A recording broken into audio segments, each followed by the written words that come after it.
Les façons de Dieu, ça peut être l'un des privilèges que Dieu donne à une personne. Si tu négliges cela, tu peux vivre des conséquences quelconques après. Amen. Ça c'est juste le début de notre terme, vous allez comprendre après. Amen. Amen. Alléluia. Amen. Donc Dieu a dit. Donc je dis Dieu. Dieu a plusieurs façons de se manifester. Il y a plusieurs façons d'agir dans la vie d'une personne. Ça demande à la personne de comprendre, qu'il sache la façon que Dieu peut l'apporter pour aller plus loin dans sa vie. Amen. Amen. Privilège. Privilège.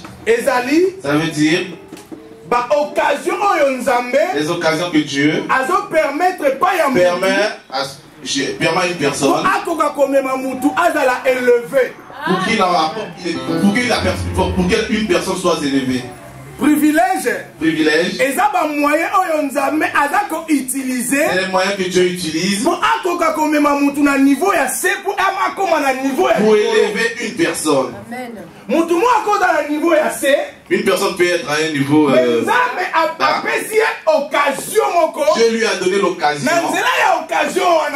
Dans cette occasion, Dieu l'a élevé du haut en bas. Loba amen. Loba amen. Plusieurs personnes ils n'ont pas compris, ils n'ont pas discerné les privilèges que Dieu leur donne. Les privilèges, c'est des portes que Dieu peut ouvrir dans la vie d'une personne et qui fait un peu que la vie d'une personne change. Et bien aimé, nous avons vu plusieurs personnes. Le matin tu le vois pauvre et le soir sa vie a totalement changé parce qu'il s'est vu avec une occasion et il a saisi cette opportunité et sa vie a changé. Il y a plusieurs personnes aujourd'hui, ils souffrent. Il y a plusieurs personnes aujourd'hui qui pleurent. Non seulement Dieu les a abandonnés, mais parce qu'ils n'ont pas su saisir l'occasion, l'opportunité dans leur vie. Amen. Amen. Amen.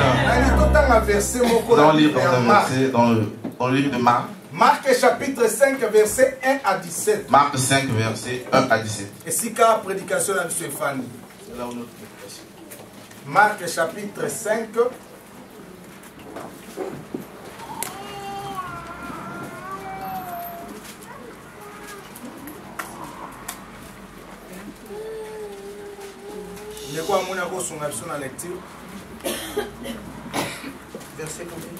Verset 1 à 17. Je lis dans Marc chapitre 5, verset 1 à 17. Je lis au nom de Jésus. Amen. Ils arrivèrent sur l'autre bord de la mer dans le pays de Gadaréniens. Aussitôt que Jésus fut hors de la barque, il vint au-devant de lui un homme sortant des sépulcres et possédé d'un esprit impur. Cet homme avait sa demeure dans les sépulcres et personne ne pouvait plus le lier, même avec une chaîne. Car souvent il avait eu les fers aux pieds et avait été lié des chaînes. Mais il avait rompu les chaînes et brisé les fers, et personne n'avait la force de le dompter. Il était sans cesse, nuit et jour, dans les sépulcres et sur les montagnes, criant et se meurtrissant avec des pierres. Ayant vu Jésus de loin, il accourut se prosternant devant lui, et s'écria d'une voix forte: Qu'y a-t-il entre moi et toi, Jésus, Fils du Dieu très haut? Je t'en conjure au nom de Dieu, ne me tourmente pas. Car Jésus lui disait: Sors de cet homme, esprit impur. Et il demanda: Quel est ton nom? Légion est mon nom, lui répondit, car nous sommes plusieurs. Et il le priait instamment de ne pas les envoyer hors du pays. Il y avait là vers la montagne un grand troupeau de pourceaux pour qui paissaient. Et les démons le prièrent disant: Envoie-nous dans ces pourceaux afin que nous entrions en eux. Il le leur permit, et les esprits impurs sortirent, entrèrent dans les pourceaux, et le troupeau se précipita des pentes escarpées de la mer, dans la mer. Il y en avait environ 2000 et ils se noyèrent dans la mer. Ceux qui le faisaient paître s'enfuirent et répandirent la nouvelle dans la ville et dans les campagnes. Les gens allèrent voir ce qui était arrivé. Ils vinrent auprès de Jésus et ils virent le démoniaque, celui-là qui avait eu la légion. Assis, vêtu dans son bon sens, ils furent saisis de frayeur. Verset 16. Ceux qui avaient vu ce qui s'était passé leur racontèrent ce qui était arrivé au démoniaque et au pourceau. Verset 17.